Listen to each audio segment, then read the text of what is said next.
দোস্ত এখানে দইটা কিন্তু সেই সুন্দর বুঝলি, তোদের খালি না এটা বুঝবি তুই তোরে খাবি তুই, তোদের বললাম খাওয়ানোর কথা, তুই খাওয়ালি না, লাস্টে আমার কিনে খাওয়া লাগলো দইটা দিল।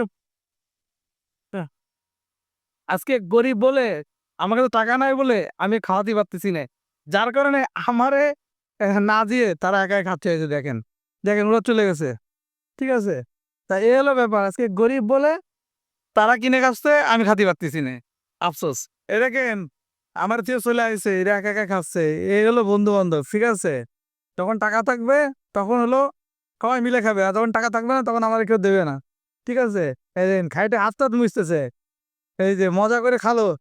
আজকে গরিব বলে আমারে খাওয়ালো না, তারা একাই খাইলো এই দইটা। এটা মেনে নিয়ে যায়। তো গাইস, অনেকেই এই ভাইরাল ছাতির লোকেশনটা জানতে চেয়েছেন। আমি গত ভিডিওতে আপনাদেরকে বলেছি, অনেকেই খেয়াল করেনি, তার জন্য পুনরায় আমি আবারও এই ভিডিওতে ঠিকানাটি বলে দিচ্ছি। প্রথমে আপনার যশোর চাষড়া হতে পালবাড়ির মোড় যাইতে, অথবা পালবাড়ি হতে যশোর চাষড়ার মোড় আসতেই হাইওয়ে রাস্তার সাথেই আপনারা এই লাইটিং করা ছাতির এই জায়গাটি দেখতে পারবেন। আপনাদের চোখে অবশ্যই পড়বে। এই জায়গাটির নাম ইউনিক হোটেল অ্যান্ড ক্যাফে। যেহেতু ঠিকানাটি পেয়ে গেছেন, দ্রুত চলে আসুন এখনই।